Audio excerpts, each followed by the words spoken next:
आता कर्ज काढून राज्य चालवलं जात आहे, राज्य लुटलं जात आहे. राज्यावरचं कर्जाचं ओझं दिवसेंदिवस वाढत आहे. हे माहीत असताना सुद्धा लाडक्या बहिणीसारख्या योजना आणल्या आणि आता त्या बंद करायच्या मार्गावर आहेत. शिवभोजन थाळीसारख्या गरिबांच्या योजना, दुसरी शिधा योजना, अशा अनेक योजना बंद केल्या. आता लाडकी बहीणही बंद करतील. काय करणार आता? हे राज्य कसं चालवणार हा प्रश्न आहे. कर्ज काढून दिवाळी साजरी करणं किंवा निवडणुकात मतं विकत घेणं म्हणजे हा कर्जबाजारी महाराष्ट्राची तिजोरी. ह्या लोकांनी महिलांची मतं विकत घेण्यासाठी वापरली. खरं म्हणजे जाहीरनाम्यात त्यांच्या ज्या दोन प्रमुख घोषणा आहेत, लाडक्या बहिणींना 2100 रुपये आणि शेतकऱ्यांना कर्जमाफ, त्या त्यांच्या घोषणा आहेतच.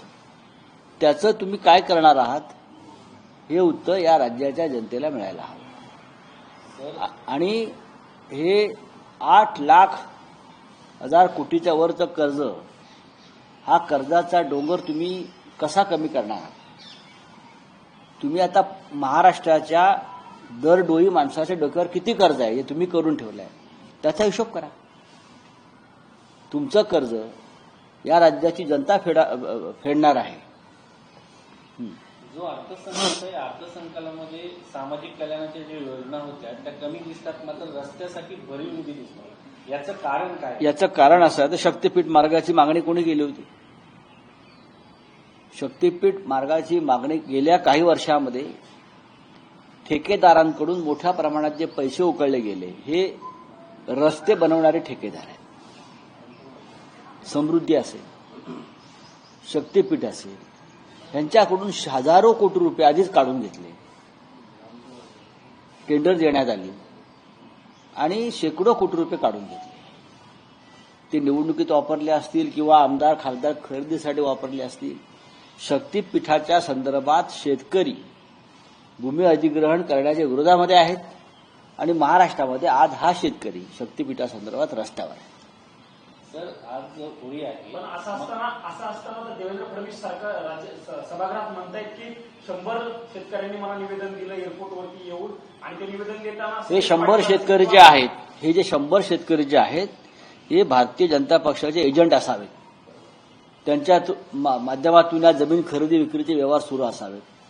सामान्य शेतकरी जो आहे त्याला आपली जमीन द्यायची नाही. मुळात शक्तीपीठाची गरज काय, असा प्रश्न सगळेच विचारतात. आम्ही विरोध करत नाही आहोत. शेतकरी रस्त्यावर उतरलेला आहे. तुमच्याकडे 100 शेतकरी आले म्हणून एक चुकीची योजना जी आहे त्याचे समर्थन होऊ शकत नाही. तुम्ही महाराष्ट्राला पटवून द्या की ही योजना का महत्वाची आहे.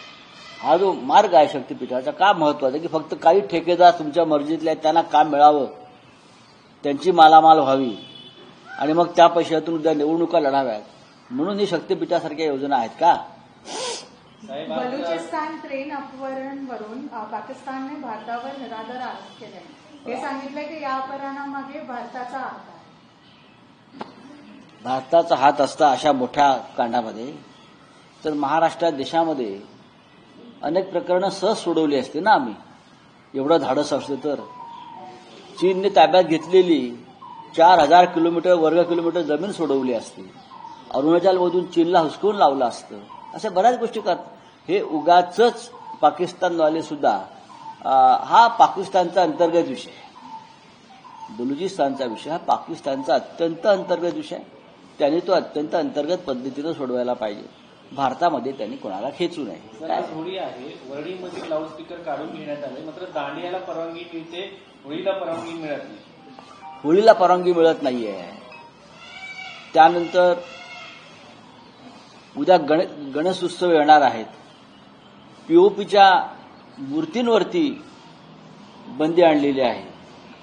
ज्या वर्षानुवर्ष ज्या आमच्या मूर्ती येत आहेत त्याच्यावरती बंदी आणलेली. हे कसलं हिंदुत्व आहे? वर्षातनं एकदा येणाऱ्या सणावर तुम्ही बंधनं आणताय. यापूर्वी असं कधी झालं नव्हतं. आमच्या राज्यामध्ये हिंदूंचे सण खुल्या वातावरणामध्ये होतील हे तुम्ही सांगत होतात ना. मग आता काय झालं?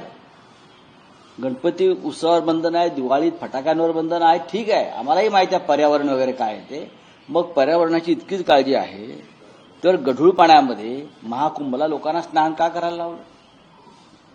तुम्हाला पर्यावरणाची इतकी काळजी आहे तर नॅशनल ग्रीन ट्रिब्युनलचा रिपोर्ट असताना सुद्धा त्या गटारगंगेमध्ये लाखो कोटी रुपयांना लोकांना तुम्ही कोट्यवधी लोकांना तुम्ही का आतमध्ये डुबकी मारायला लावली? आणि महाराष्ट्रात तुम्ही आम्हाला पर्यावरणाच्या गोष्टी सांगता. लोकशाही मराठी ऐका, पहा, जागरूक रहा.